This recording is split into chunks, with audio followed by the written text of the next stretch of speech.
میں اس نے کہا ادھر لے جاؤ یار، میرا گزارا ہو جائے گا، کام چل جائے گا۔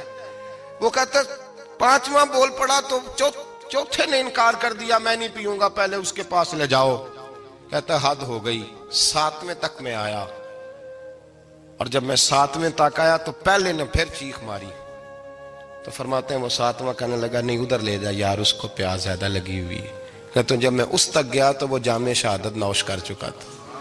پلٹ کے دوسرے کے پاس آیا تو وہ بھی فوت ہو گیا، تیسرے کے پاس آیا تو وہ بھی رب کریم کی بارگاہ ناز میں حاضر ہو گیا، ساتوں شہید ہو گئے۔ تو پانی کا کٹورا میرے ہاتھ میں رہا، میں کبھی آسمان دیکھتا، کبھی زمین دیکھتا، کبھی پانی دیکھتا، کبھی میں ان 7 شہیدوں کے چہرے دیکھتا۔ پھر دل میں خیال آیا یہ تو گردنیں کاٹنے والے تھے، یہ تو ایک دوسرے کو قتل کرنے والے تھے، یہ تو خون پینے والے تھے، آج یہ سارے اس لیے کر رہے ہیں کہ سارے محمد عربی کے غلام بن گئے، رسول اللہ صلی اللہ علیہ وسلم کے نوکر بن گئے۔ وہ کہتا میں نے حدیث پڑھی تو میں مسلمان ہو گیا۔ میں نے کہا یہ جذبے دنیا دار بندہ پیدا نہیں کر سکتا، یہ جس نے جذبہ پیدا کیا ہے وہ اللہ کا سچا رسول ہے۔ میرے بھائی اظہار کا مزاج پیدا کریں۔ قربانی تو نہیں رہی معاشرے میں، اظہار ہی تو نہیں ہے، ہم روایتیں پڑھتے ہیں سنتے ہیں، لیکن آپ یقین کریں پنکھے کے نیچے مسجد میں ایک دوسرے کو جگہ دینے کو تیار نہیں۔ پنکھا ہے نا چل رہا ہے تو کوشش ہے کہ مجھے عین اس جگہ ملے جہاں پنکھا چل رہا ہے۔ اتنا بھی اظہار کرنے کو لوگ تیار نہیں، اتنا بھی، اور درجے بڑے بڑے لینے چاہتے ہیں، بڑے بڑے درجے۔ وہ ہمارے پاس لوگ آتے ہیں 2-4 لفظ لکھے ہوتے ہیں نا نام کے ساتھ، کوئی علامہ لکھ دیتا ہے، کوئی پیر صاحب لکھ دیتا ہے، تو لوگ بڑی باتیں پوچھ لیتے ہیں۔ کئی دفعہ آ کے پوچھتے ہیں میرا زیارت کرنے کو دل کرتا ہے۔ میں کہتا ہوں یار تو نے آخری سیڑھی پہ پیر رکھ دیا ہے، بالکل آخری پہ۔ دل تو تیرا جس چیز کو کرے گا تو وہ کرنے لگ جائے گا۔ پہلے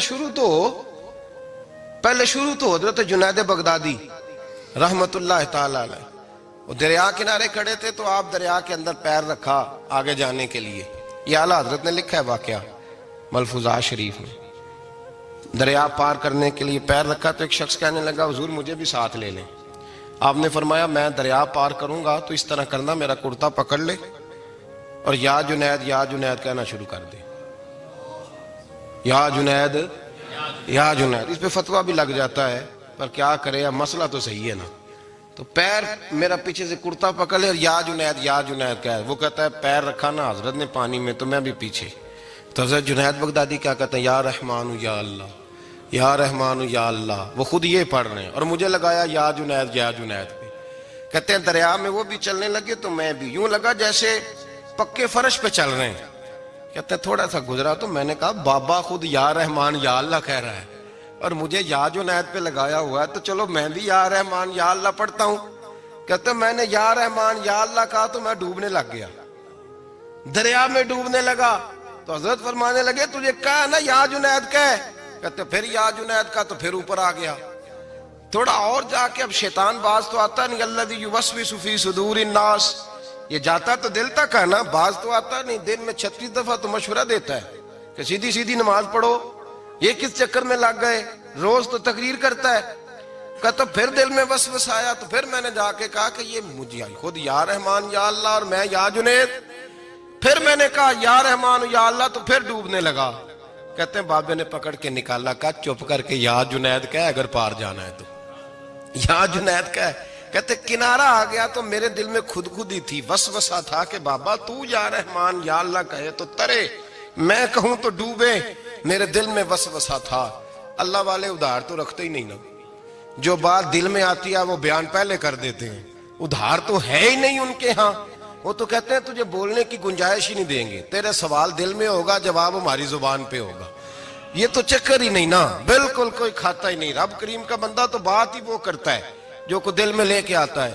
فرماتے ہیں جیسے ہی میرے دل میں یہ وسوسہ آتا، حضرت جنید بغدادی رحمت اللہ تعالی علیہ باہر نکل گئے تو پلٹ کے میری طرف دیکھا اور مسکرا کے فرمانے لگے بیٹا جنید تک تو پہنچ لے، اللہ تو ابھی بڑی دور ہے، ابھی جنید تک تو پہنچ جا، ابھی تو جنید تک نہیں پہنچا، ابھی تو میرے تک تو پہنچ جا، اللہ تو ابھی بڑی دور ہے، تو ڈائریکٹ ہی وہاں تک جانے لگا ہے، شروع تو ہو ابھی۔ تو یہاں لوگ